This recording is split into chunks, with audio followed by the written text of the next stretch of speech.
தலைவர் அவர்களே, நண்பர்களே, இந்திய தொழில்களின் அபிவிருத்தி பற்றிய இக்கருத்தரங்கினை மிக நல்ல முறையில் ஏற்பாடு செய்து அதில் கலந்து கொள்ளும்படி என்னை அழைத்த உங்கள் அனைவருக்கும் என் நன்றியையும் மகிழ்ச்சியையும் முதலில் தெரிவித்துக் கொள்ளுகிறேன்.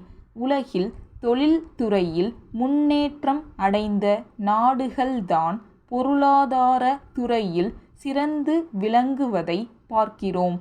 அந்த நாட்டு மக்களின் வாழ்க்கைத் தரம் வெகுவாக வளர்ந்துள்ளதையும் காண்கிறோம்.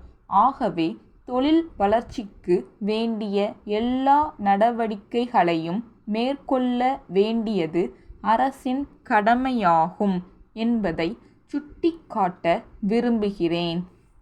இந்தியாவில் நலிவு அடைந்து வரும் சிறு தொழில்களுக்கு உதவ இந்திய தொழில் அபிவிருத்தி வங்கியானது தீர்மானித்திருக்கிறது என்ற செய்தி இந்த சமயத்தில் மிகவும் வரவேற்கத்தக்கதாகும்.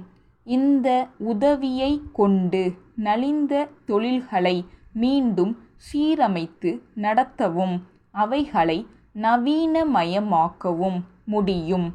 தற்போது சர்க்கரை மற்றும் காகிதம் ஆகியவற்றை உற்பத்தி செய்யும் தொழில்களுக்கு இத்தகைய உதவி கிடைக்கும் என்று தெரிவிக்கப்பட்டுள்ளது.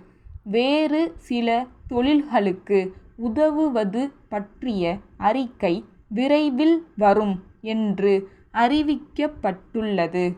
கொஞ்ச காலமாகவே இத்தகைய தொழில்களை சீராக்கும் விஷயத்தில் அரசு விசேஷ கவனம் செலுத்தி வந்துள்ளதை நீங்கள் அனைவரும் அறிவீர்கள். அரசாங்கம் நேரடியாகவும் இதர நிதி ஸ்தாபனங்கள் மூலமாகவும் உடனடியாக இத்தகைய நிதி நிவாரண நடவடிக்கைகளை எடுக்க வேண்டிய நிர்பந்தம் ஏற்பட்டுள்ளது. கடந்த வரவு செலவு திட்டத்திலும் இதை பற்றி அரசு குறிப்பிட்டிருந்தது. அதன் அடிப்படையில் சில உருப்படியான நடவடிக்கைகளை எடுக்க அரசு இப்போது ஆரம்பித்திருப்பதை நாம் காண்கிறோம். திட்ட கமிஷனுடைய ஒரு விசேஷ குழுவும் இந்த பிரச்சனையை ஆராய்ந்து பல்வேறு நிவாரண முறைகளை சிபாரிசு செய்திருக்கிறது. பொதுவாக நிதி பற்றாக்குறை, மூல பொருட்களில் உள்ள பஞ்சம் ஆகியவைகளும் தொழில்கள் நலிவு அடைவதற்கு காரணங்கள் ஆகும் என்று குழு சுட்டிக்காட்டியுள்ளது.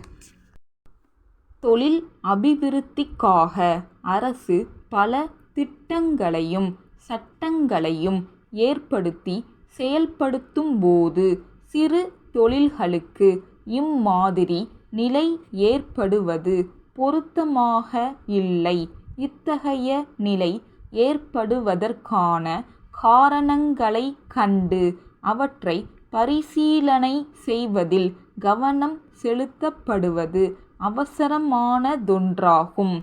தொழில்களுக்கு வேண்டிய மூல பொருட்கள் சுலபமாக கிடைக்கவும் உற்பத்தி செய்யப்பட்ட பொருட்கள் உடனடியாக விற்பனையாகவும் போதிய நிதி வசதி ஏற்படுத்தி தரவும் அரசு தொடர்ந்து உதவ வேண்டுமென்றும் இந்த சமயத்தில் கேட்டுக்கொள்ள விரும்புகிறேன். தொழில் நலிவுக்கான அடிப்படை காரணம் பெரும் அளவுக்கு நிர்வாக துறையில்தான் இருக்க வேண்டும் என்ற ஒரு கருத்தும் இருக்கிறது. இத்தகைய நிலைமைகள் ஏற்படாமல் இருப்பதற்கு வேண்டிய நடவடிக்கைகளையும் எடுக்க வேண்டும். ஆகவே தொழிலாளர்களும் தங்கள் கடமைகளை உணர்ந்து சிறப்பாக பணியாற்ற முன்வர வேண்டும். கடலூர் தேரடி தெரு வாசன் கூட்டமைப்பின் மேலாளர் திரு ராமசாமியிடமிருந்து சென்னை பெரம்பூர் காமாட்சி நிறுவனத்தின் உரிமையாளருக்கு 22 ஆகஸ்ட் 1975 நாளிட்ட கடிதம். அன்புடையீர், நீங்கள் ஏற்கனவே ஒப்பு கொண்டிருந்தபடி இத்திங்கள் 18ஆம் நாளுக்குள் வந்து சேர வேண்டிய தோல் கைப்பெட்டிகள் 50 இன்னும் வந்து சேரவில்லை என்பதை வருத்தத்துடன் தெரிவித்துக் கொள்ளுகிறோம். இது எங்களுக்கு மிகவும் சங்கடமாக இருக்கிறது.